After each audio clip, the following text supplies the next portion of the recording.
Electrochemistry, redox reaction, oxidation reduction takes place simultaneously, redox reaction बोलते हैं। Oxidation में मतलब ऑक्सीजन ऐड हो सकता है, हाइड्रोजन रिमूव हो सकता है, ऑक्सीडेशन नंबर बढ़ सकता है। इसका उल्टा रिडक्शन में होगा। रेडॉक्स रिएक्शन देखो, Z N Cu2 plus Zn2 plus, अब जेडन का 0 से 2 प्लस हुआ तो ऑक्सीडेशन, कॉपर का 2 प्लस से 0 मतलब कम हो गया तो रिडक्शन। इलेक्ट्रोकेमिकल सेल जो कन्वर्ट करता है केमिकल एनर्जी को इलेक्ट्रिकल एनर्जी में।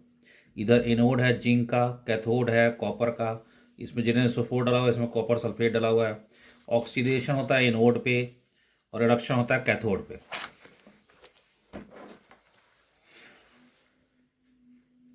एनोड निगेटिव होता है और कैथोड पॉजिटिव होता है, और इनोड सेल एनोड का कैथोड से हमेशा कम होता है, इस बात को याद रखना है। Function of salt bridge, it consist of salt like KCl, और जेल लगता है अगर अगर इट न्यूट्रलाइजेज सॉल्यूशन, एनोड और कैथोड के सॉल्यूशन को न्यूट्रलाइज करता है। ये रिएक्शन होती है, ये सॉल्ट ब्रिज से आता है ये, और इट कंप्लीट द सर्किट। दूसरा फंक्शन है direction of current, outside the मतलब तार के थ्रू जाएगा कैथोड से एनोड और कैरियर होगा इलेक्ट्रॉन, और इनसाइड द सेल एनोड से कैथोड कैरियर होगा ions. Electrode potential of the cell, it is tendency to oxidize or reduced, measure of tendency to oxidize reduced। Reduction potential होता है measure of tendency to get reduced, और standard condition में 298 kelvin bar pressure में reduction potential को हम बोलते हैं standard electrode potential. ये Zn2 प्लस Zn जैसे लिखते हैं रेडॉक्स कपल है ये, और ई नॉट हमारे पास माइनस है, ये प्लस में है, तो ये हमेशा जब होगा ना तो ये नोड होगा ये, और ये कैथोड होगा। Find standard electrode potential Zn copper cell, E not cell जो E naught cathode minus E naught anode होता है, कॉपर 2 प्लस का ले लिया 0.34 है, तो दिया रहता है 1.1 वोल्ट आ गया।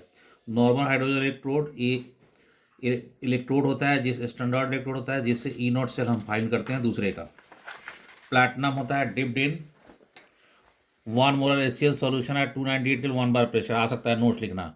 इसका यूज होता है इलेक्ट्रोड स्टैंडर्ड इलेक्ट्रोड पोटेंशियल निकालना, जैसे यहाँ Mg का निकाला हुआ है, Mg को एनोड बना दिया, इसको कैथोड बना दिया। ये जो रीडिंग होगी ना ये रीडिंग का जो माइनस लेंगे वही होगा इसका मैग्नीशियम का इलेक्ट्रोड पोटेंशियल। अगर कम रिएक्टिव है हाइड्रोजन से, जैसे ये सिल्वर आ गया या कॉपर आ गया, तो इसमें क्या होगा, ये रीडिंग जो होगी ना उसका प्लस में होगा। ई नॉट कॉपर का वो फॉर्मूला होता है ना, E not cell E naught reduction minus E naught oxidation, ये रीडिंग हो गई। ई नॉट कॉपर 2 प्लस, ये हाइड्रोजन का 0 होता है, तो इसे निकालेंगे तो इसका प्लस में आएगा, और रिएक्टिव अगर होता है तो माइनस में। Application of standard potential, low E naught value कम हो तो higher is the reactivity of metal, higher is the reducing power होती है। जैसे ई नॉट Ag ऐसे क्वेश्चन दिया हो रहा है, तो इसमें ढूंढ लेंगे कि सबसे कम किसका है, वो मोस्ट रिएक्टिव है और हाइयर रिड्यूसिंग पावर है। ये अगर एक्सरसाइज में ये क्वेश्चन है कौन रिएक्टिव है, तो ये ऐसे अरेंज करेंगे रिएक्टिविटी। इस तरह से दूसरा क्वेश्चन होगा, ई नॉट वैल्यू दिया हुआ वहाँ पे, उसके बेस पे जो जिसका सबसे कम है वो सबसे ज़्यादा रिड्यूसिंग पावर है। फिजिबिलिटी ऑफ रिएक्शन, अगर ई नॉट रिएक्शन निकालते हैं रिडक्शन माइनस ऑक्सीडेशन, अगर ये 0 आएगा तो इक्विलिब्रियम में, ग्रेटर देन 0 आएगा तो स्पॉन्टेनियस है, लेस देन 0 आएगा तो नॉन स्पॉन्टेनियस। जैसे ये देखो रिएक्शन है, इस रिएक्शन में बताया गया है कि अगर ई नॉट निकालते रिडक्शन माइनस ऑक्सीडेशन, तो यहाँ आ रहा है आंसर माइनस में, तो ये पॉसिबल नहीं है। उसके बाद ये Fe3 प्लस आई माइनस Fe2 प्लस यहाँ निकाला गया है, तो ये प्लस में आया तो फिजिबल है। ये क्वेश्चन नंबर 17 या 18 है ये बुक का, ये सब ऐसे सॉल्व किया हुआ है। सब में जहाँ जहाँ प्लस में आएगा वो फिजिबल है, नहीं आएगा तो नॉट फिजिबल है, या फिजिबल मतलब स्पॉन्टेनियस होता है।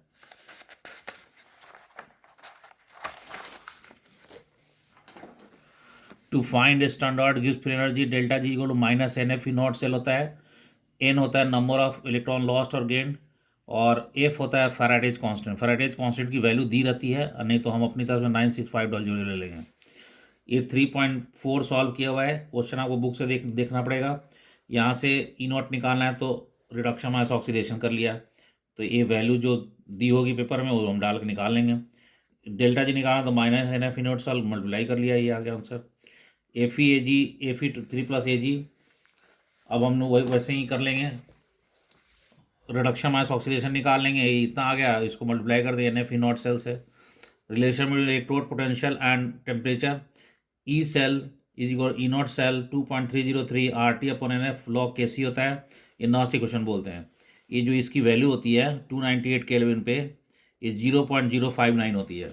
इस सिंबल की मीनिंग दी हुआ है, आइडियल गैस कांस्टेंट होता है, T टेम्परेचर होता है, N number of mole lost और gain, number of mole of electron lost और गेन, QC रिएक्शन कोशिएंट होता है, F फैराडेज कांस्टेंट होता है। अब हमने मान लो सिंगल सेल है, तो सिंगल सेल रिडक्शन के टर्म में हमेशा ही क्वेश्चन लिखना है। ये आ गया, QC की जगह पे आ जाएगा, और दूसरा फुल सेल है तो ये आ जाएगा।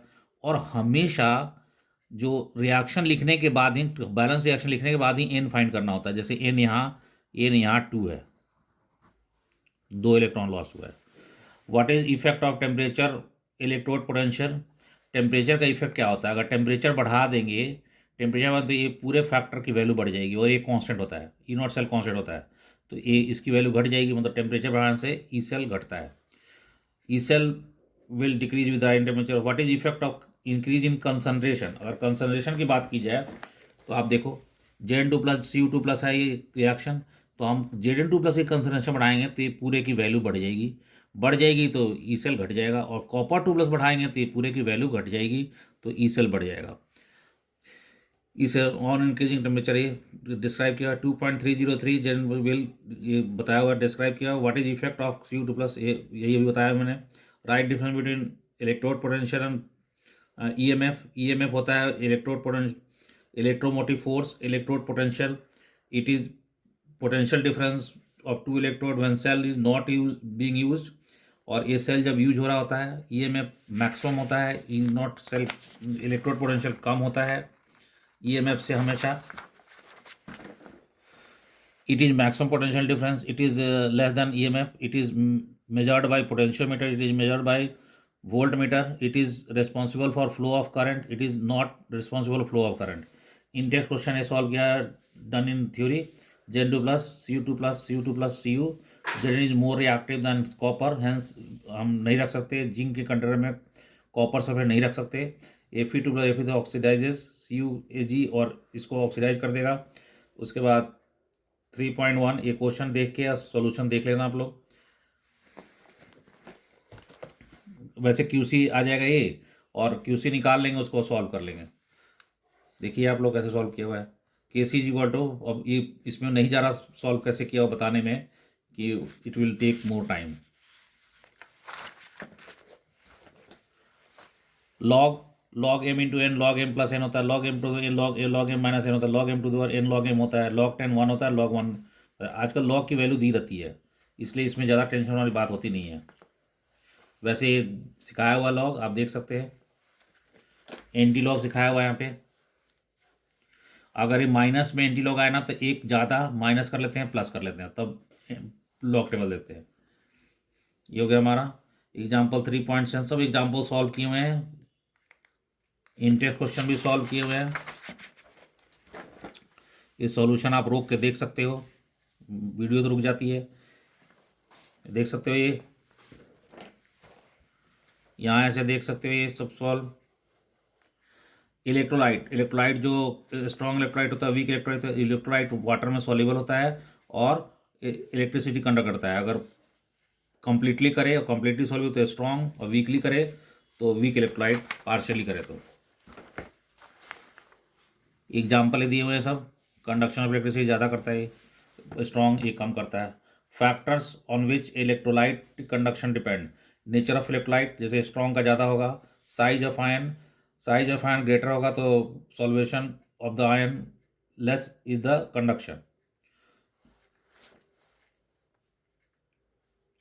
Size of ion, greater is the size of ion or greater the solvation of the ion, less is the conduction। nature of solvent and its viscosity ज़्यादा तो कंडक्शन कम। उसके बाद पोलर सॉल्वेंट के लिए कंडक्शन ज़्यादा होता है। Concentration of solution, concentration inversely proportional होता है कंडक्शन, क्योंकि इंटर पार्टिकल फोर्स ज़्यादा हो जाता है, इंटरआयनिक फोर्स ज़्यादा होता है। Temperature, conduction directly temperature, at high temperature kinetic जो आयन हाई हो जाता है, इसलिए कंडक्शन बढ़ जाता है। R is rho L upon A, R resistance है, रो रेजिस्टिविटी है, एल लेंथ डिस्टेंस में टू इलेक्ट्रोड है, A cross section area of electrode है। ये दो इलेक्ट्रोड लेंथ हो गया डिस्टेंस और एक क्रॉस सेक्शन एरिया हो गया। ये वैल्यू बता मतलब इसकी मीनिंग बता दी मैंने। रो स्पेसिफिक रेजिस्टेंस होता है, it is the resistance of unit volume of electrolyte electrolytic cell. It converts electrical energy into chemical energy. Application electroplating में होता है, प्यूरिफिकेशन में होता है, एक्सट्रैक्शन ऑफ मेटल में होता है, प्रोड्यूस H2O से H2O2 निकाल सकते हैं। अब R is equal rho L upon A को चेंज किया, वन रेसिप्रोकल कर दिया, तो इससे हमारा 1/r को G बोलते हैं कंडक्टेंस, 1/ρ को K बोलते हैं, 1/L/A को सेल कांस्टेंट बोलते हैं। तो K is equal G into G star होगा conductivity, conductance into cell constant हो गया। Conductance it is the reciprocal of resistance होता है, इसका ओम इनवर्स या सीमेन होता है, इसका ओम इनवर्स या सीमेन होता है यूनिट। कंडक्टिविटी के kappa, it is conductance of unit volume of electrolyte. K is equal to 1/ρ, K ohm metre 1/ओम into metre, ohm inverse metre में या siemens per metre. Cell constant G L by A होता है, per metre होता है। Molar conductivity, it is conductivity of V centimetre of solution containing 1 mole of the electrolyte placed between two electrodes of cross section area A and separated by unit distance. ये lambda सी के Simon पर centimetre into 1000 अपन molarity होता है। उसके बाद lambda M C ये change करने के लिए है कि 1 साइमन सेंटीमीटर पर मोल को 10⁻⁴ साइमन मीटर पर मोल होता है। Limiting, it is maximum molar conductivity at infinite dilution. Kohlrausch law कहता है कि लिमिटिंग मोलर कंडक्टिविटी जो होती है इलेक्ट्रोलाइट की, that is equal to the sum of limiting molar conductivity of its ions multiplied by stoichiometric coefficient. ये lambda M NaCl आ गया, lambda M Na plus lambda M से Al2O3, तो 2 into lambda M naught Al3 plus 3 into multiply हो गया 2 और 3। Application Kohlrausch law to find molar conductivity of electrolyte. Molar conductivity निकालने के लिए निकाल सकते हैं, ये दिया रहेगा तो निकाल सकते हैं। To find limiting molar conductivity of electrolyte, example of NCERT है। To find degree of ionization dissociation, alpha is equal to lambda M C upon lambda M naught होता है। आयोनाइजेशन का K is equal C alpha square 1 minus alpha होता है। ये एक CaCl2 जैसे question है, तो Ca का और 2 इंटू Cl जोड़ लिया, प्लस कर लिया।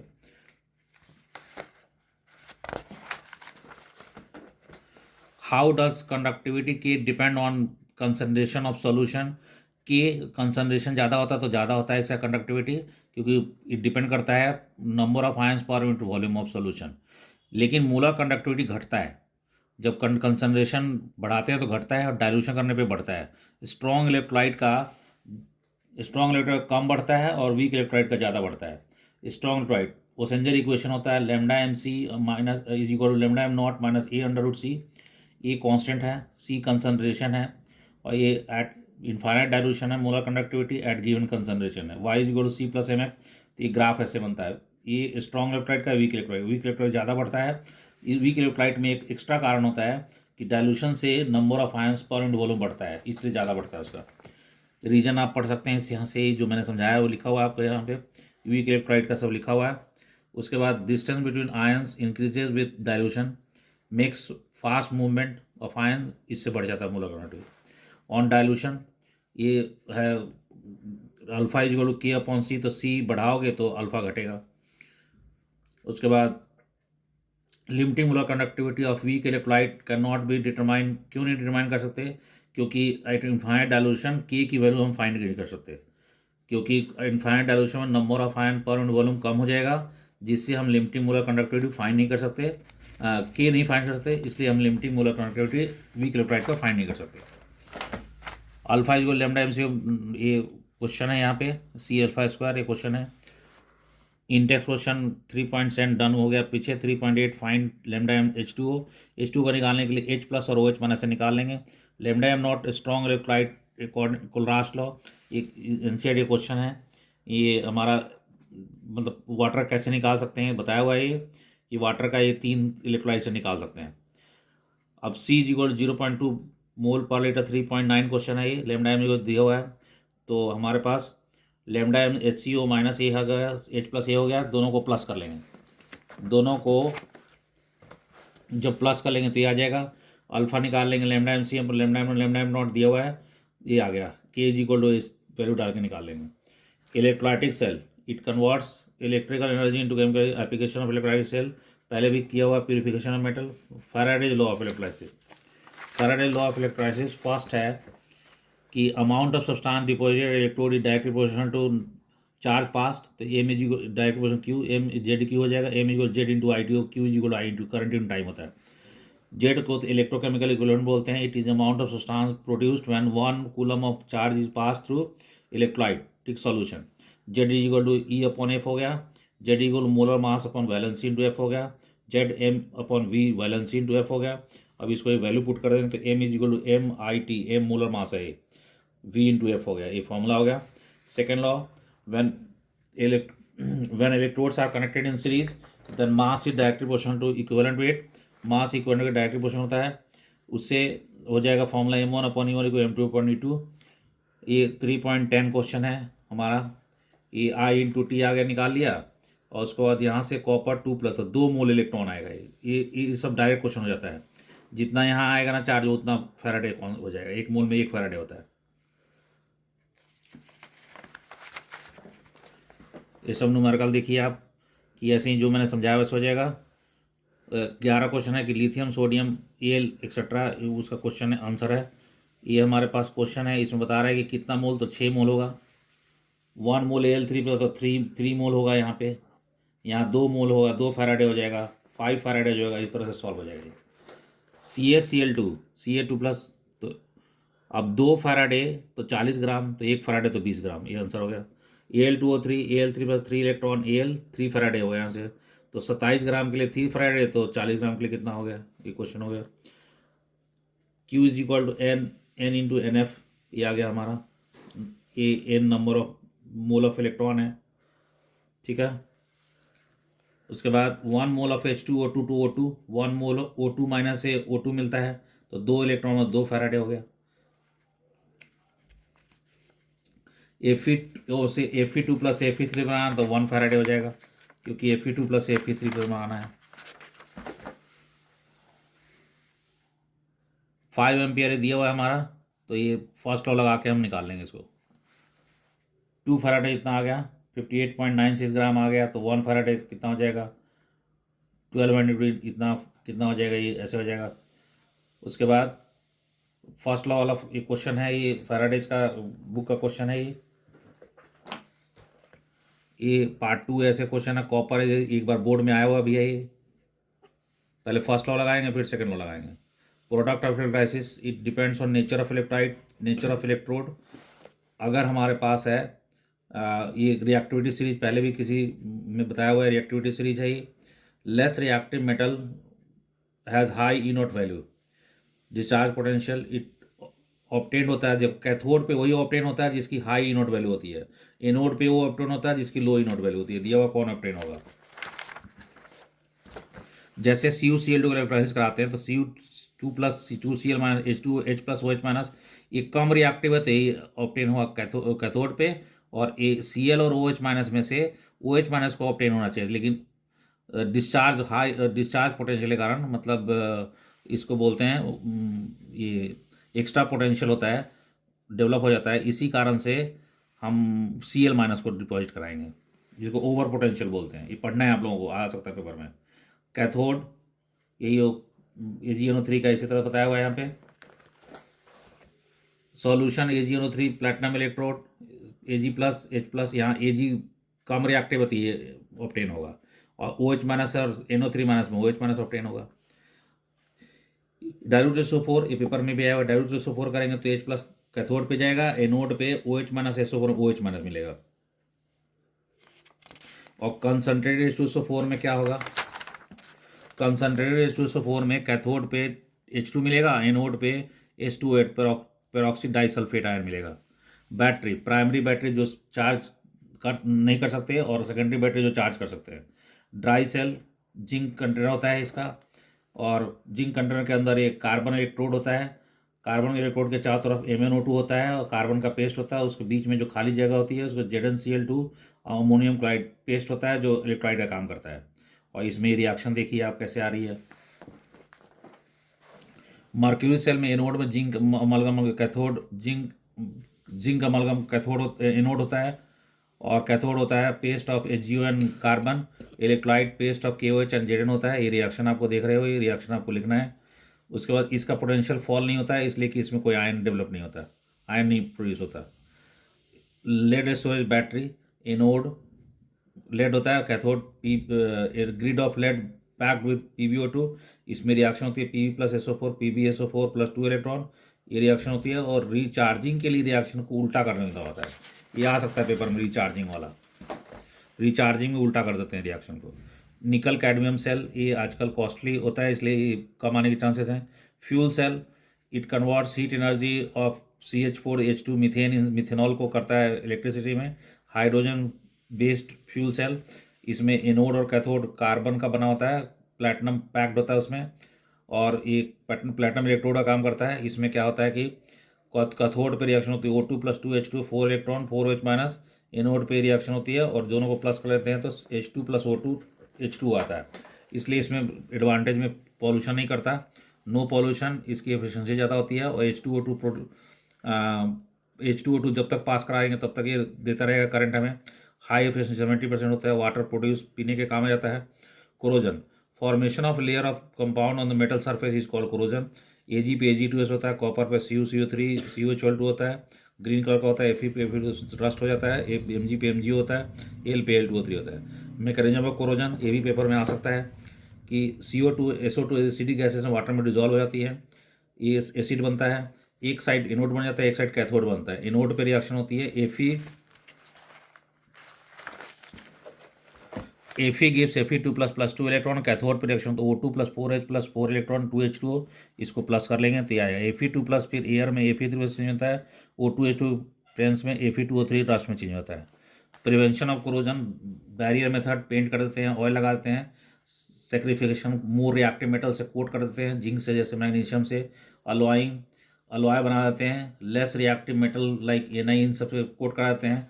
लेकिन व्हेन Ni कोट करते हैं अगर रिमूव हो जाता है तो फिर रस्टिंग शुरू हो जाती है, क्योंकि आयरन मोर रिएक्टिव एक्सपोज होता है एयर का। Corrosion is fast in acidic medium, क्योंकि एसिडिक मीडियम चाहिए, और बेसिक मीडियम में स्लो हो जाता है। एक्सरसाइज देख रहे हो आप, एक्सरसाइज एक बार देख लो आप, ये सब एक्सरसाइज जो भी क्वेश्चन बचे हुए हैं ये सॉल्व किए हुए हैं।